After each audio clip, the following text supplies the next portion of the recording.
Hey Canucks fans, Canucks GM Jim Benning was on with Donnie and Dhali, and he had a lot of interesting things to say. I'm Clay Emo, I'm at Canuck Clay on Twitter, I'm at Clayton Emo on Instagram, I'm the founder of the GLCPC, the Good Looking Canucks Positivity Club. This is my Canucks take all in one take. It's Clay's Canucks commentary for Friday, May the 28th.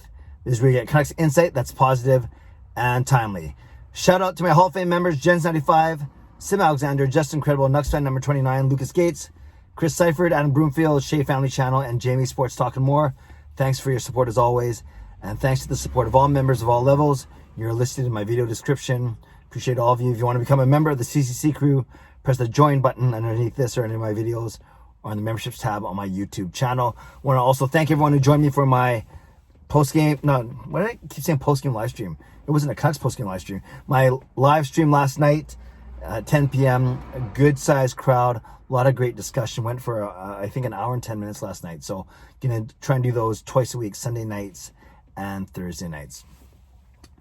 Working late tonight, so I took my time coming to the office this morning, and thus, for the first time ever live, I got to check out Donnie and Dhali on checks. So Don Taylor and Rick Dhaliwal, two really good, obviously, reporters, well-respected reporters, and they had Canucks general manager Jim Benning on their show earlier this morning. Spoke for about 15 or 16 minutes, and there are a couple key things in there that I wanted to talk about. I was actually, because I watched it live, I was able to tweet about some of the things I heard. I want to expand on a couple of things right away. The first one was that Jim Benning, Rick Dhaliwal, actually, credit to both Rick and Donnie, they asked him some pretty good questions. They certainly weren't softball questions. They weren't inappropriate or weren't, unfair. I thought they were really good, fair, tough questions. So one of them was Dhaliwal asked Jim Benning if he's aware of the Fire Benning, banner and the protests outside Rogers Arena last weekend and things like that. And Jim Benning says yes, he knows that it's there. He understands and even shares the fans' frustration to a certain point. But he said it's harder on his family. It's harder on his wife and his children. And one of them is a teenage daughter. Actually, I know some people who go to school with her. So he said that he can take it. The implication was that he can take it as a grown man who gets paid well to do a job, but that it's harder on his wife and his family. And that makes a lot of sense to me. And I think no matter what side you're on when it comes to Jim Benning, whether you like him or you don't like him, you got to remember that he's a human being and that he obviously has feelings, and the people that he loves has feelings as well, the people that he loves and protects. And that's not to say that we can't criticize him. That's not to say that that we have to agree with everything that he does. I don't think there's anyone that agrees completely with everything that Jim Benning has done. But at the same time, you got to remember he is a human being. He has feelings, and some people might say, "Well, Clay, why make excuses for a guy who makes X amount of money or who's had 7 years to?" Yeah, I go beyond that. I go beyond the fact about this hockey team. Although we spend a lot of time, money, energy talking about this team, vlogging about this team, buying merchandise, going to games. That's all on our own volition, though. No one's forcing us to do so. So I think when it comes to Jim Benning, there's got to be a little of empathy there. Not sympathy, but empathy. And just recognizing that he's a human being and that he's doing his best, even if he makes decisions that maybe we wouldn't make if we were running the team. There's no need to actually, go after him personally. And I don't think anyone's gone after his family personally.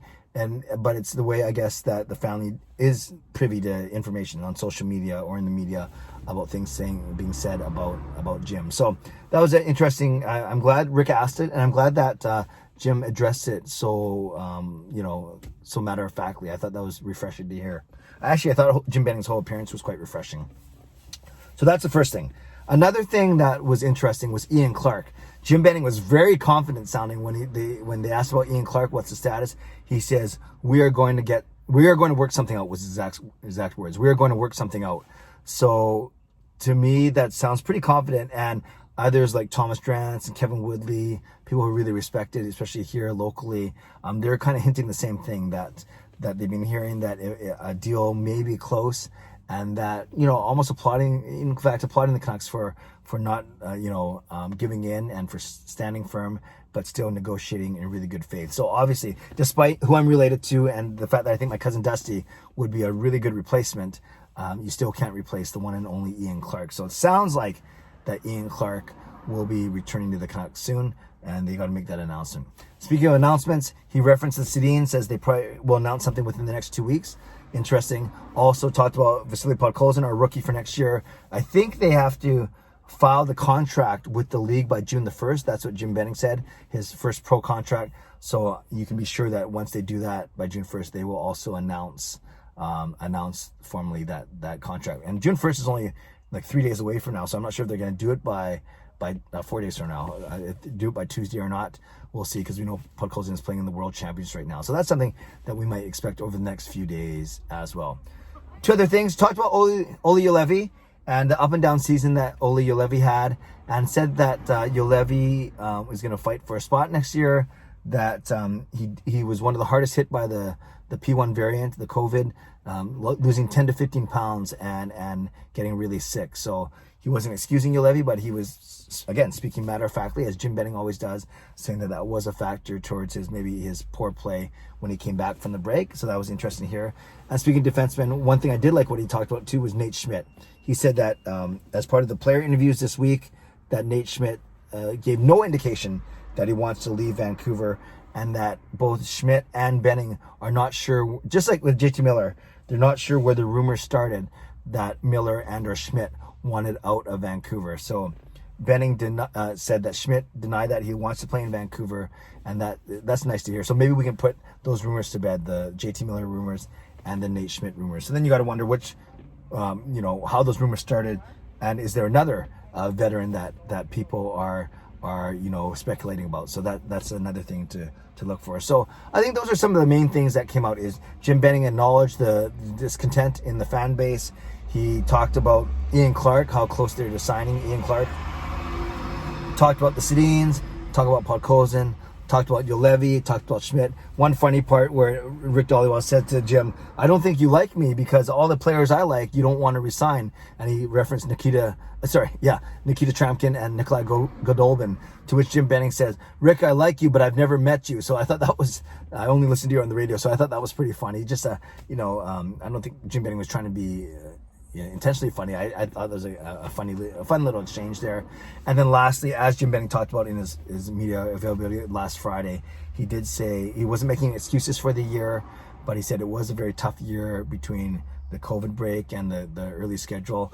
And he reiterated his stance that he wants this team to compete for the playoffs as early as next season, and that they will be aggressive in pursuing whether it's buyouts, free agent signings, trades, or giving opportunities for young players to really make their mark on the roster. So there you go. If you want to check it out, you can check out Donnie and Dolly's Twitter account for the entire interview. But I thought it was really good. And I never thought that Jim Benning didn't have a human side, but it was nice to hear his human side a little bit. And like I said, my main point is whether you like him or hate him, hopefully you were able to respect that he does indeed have that human side. And we should have some level of empathy towards him.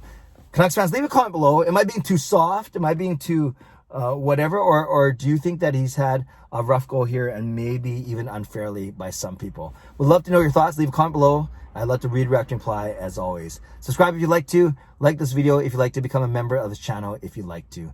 Stay safe, stay healthy. Take care of yourselves and take care of each other. Have a great day. God bless.